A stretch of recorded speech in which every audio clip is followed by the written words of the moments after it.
The most frightening word in this parable is not death. It is fool. Not because a man lost money, not because his barns were full, not because his plans were ambitious. The terror of Luke 12 is that a man looked successful to everyone on earth, and God looked at him and saw a fool. And Jesus does not tell this story to criminals. He does not place it in a palace of open evil.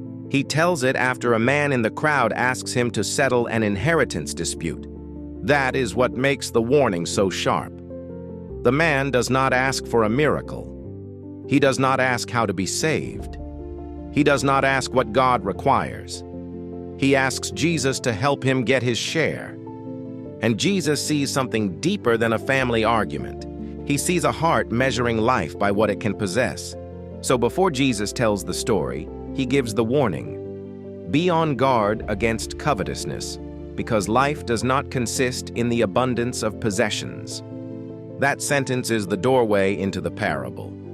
Miss it, and the whole story turns into a cheap attack on money. That version is too shallow. It misses the blade of what Jesus is actually saying. The problem is not that the man is rich. The problem is that his riches have become his future, his comfort, his identity, and his false salvation. Then Jesus tells the story. There is a rich man whose land produces plentifully. That detail matters. Jesus does not say the man stole it. He does not say the harvest came through fraud. The field simply produces more than expected. The man has abundance. And now the real test begins. What does abundance reveal? What comes out of a man when he has more than enough? Does he become grateful, generous, humble, awake to God? Or does more expose the God he was already serving? The rich man looks at the harvest and speaks to himself. He has a practical problem. He has nowhere to store his crops. On the surface, that sounds like responsible planning. Bigger harvest, bigger storage. Nothing shocking yet. But listen carefully to the shape of his thoughts. My crops, my barns, my grain, my goods, my soul. The story is crowded with possessions, but empty of God. There is no prayer, no thanksgiving, no mention of the poor, no sense that the harvest came from the Lord, no fear of God, no eternal horizon. He has more than enough, and the only person he talks to is himself. That is where the parable starts to burn. The man decides to tear down his barns and build larger ones. Then he will store everything. Then he will speak peace to his own soul. He imagines many years of ease, rest, eating, drinking, enjoyment. It sounds like the dream many people are chasing. Build more, store more, retire safer, relax longer, remove every threat, control tomorrow. But Jesus is not attacking wise provision. Scripture praises wisdom, diligence, and care for one's household. The poison here is not planning. The poison is a life planned without God. This man prepares for years he has not been promised. He secures goods he cannot keep. He comforts a soul he does not control. And then comes the sentence that breaks the whole illusion. God says his soul is required that night, not next decade, not someday far away. That night. The man planned in years. God answered in hours. He measured life by storage. God measured it by eternity. He thought the question was, where will I put my crops? God's question was, who will have what you prepared? That is the shock of the parable. The rich fool loses control of the two things he thought belonged to him most, his future and his possessions. His goods stay behind. His soul is summoned, and the barns cannot answer for him. That is why the warning feels so final. It is not because wealth made him evil by itself. It is because he waited until judgment to discover what his treasure was worth. A full barn can hide an empty soul. A successful plan can hide a bankrupt life. A person can have enough to impress the world and still have nothing that matters before God. Jesus ends the parable with the real diagnosis. This is what happens to the one who lays up treasure for himself and is not rich toward God. That phrase is the knife edge. rich for himself, poor toward God. That is the whole tragedy. He is not condemned for having a harvest. He is exposed for treating the harvest as if it were the meaning of his life. He has treasure on earth, but no treasure toward God. He has storage, but no surrender. He has comfort, but no wisdom. And Jesus tells this story because the man in the crowd wanted Jesus to help him win a property dispute. That should stop anyone cold. The man came to Jesus wanting more inheritance. Jesus answered by warning him not to lose his soul. The surface issue was money. The deeper issue was worship. The crowd may have heard an inheritance argument. Jesus saw covetousness crouching at the door.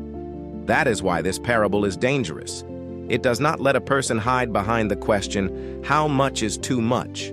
That question is often a dodge. The sharper question is, what has my heart? Can a person receive abundance and still fear God? Can a person plan for tomorrow without pretending to own tomorrow? Can a person enjoy provision without worshiping provision? Can a person be materially responsible and spiritually awake? Jesus is not calling his followers into laziness. He is calling them out of delusion. Because greed rarely introduces itself as greed. It sounds like security. It sounds like wisdom. It sounds like, when I finally have enough, then I can rest. But in the parable, the man's promised rest arrives at the exact moment his life is demanded. That is the terror. His retirement speech becomes his final speech.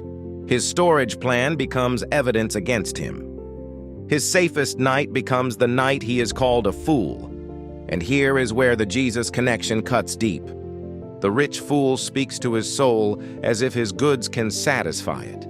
But Jesus later teaches his disciples not to store up treasures on earth, where loss can reach them, but to store up treasure in heaven. He says that where treasure is, the heart will be also. Luke 12 does not end with despair. After this warning, Jesus teaches his disciples not to be anxious about life, food, or clothing. He points them to the Father who knows what they need. He tells them to seek his kingdom. So the answer to the rich fool is not panic. It is the kingdom. It is trusting the Father instead of worshiping storage. It is becoming rich toward God instead of merely rich for oneself. And the deepest answer is Jesus himself. The rich fool stored up treasure and still could not save his soul. Jesus, though truly rich, gave himself for sinners. He did not come to help greedy hearts decorate their barns. He came to rescue people whose hearts are chained to dying treasures. He came as the Son who had no greed in him, no covetousness in him, no false security in him. He lived in perfect trust toward the Father. He warned the proud. He welcomed the repentant. He gave his life, not to make people careless with earthly things, but to free them from being owned by them. At the cross, the world saw a man with nothing in his hands, but heaven saw the only truly rich life ever lived. And through his resurrection, Jesus shows that the safest treasure is not what can be locked in a barn, counted in an account, or protected behind a wall. The safest treasure is life with God. That is what the rich fool missed. He had no category for treasure that death could not touch. He had no room in his plans for the God who gave the harvest. He spoke to his soul as if he were Lord over it. But the soul does not belong to the barn builder. It belongs to God. That is why the parable still lands like thunder. Because a person can be productive, admired, comfortable, and completely unready. A person can make the smart earthly move and the fatal eternal one at the same time.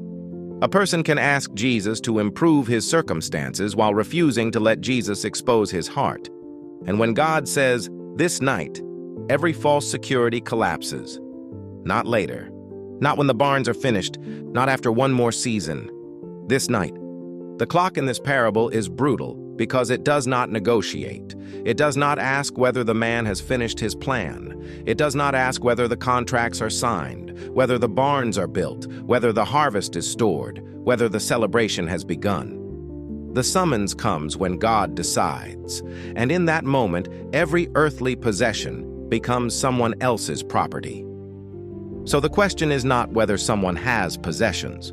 The question is whether the possessions have them. The question is not whether someone plans. The question is whether those plans kneel before God. The question is not whether someone has stored treasure. The question is whether they are rich toward God. The rich fool had a bigger harvest than he expected, but he had a smaller soul than he realized. And by the time he learned the difference, it was too late. Ask yourself what you are building that cannot follow you into eternity.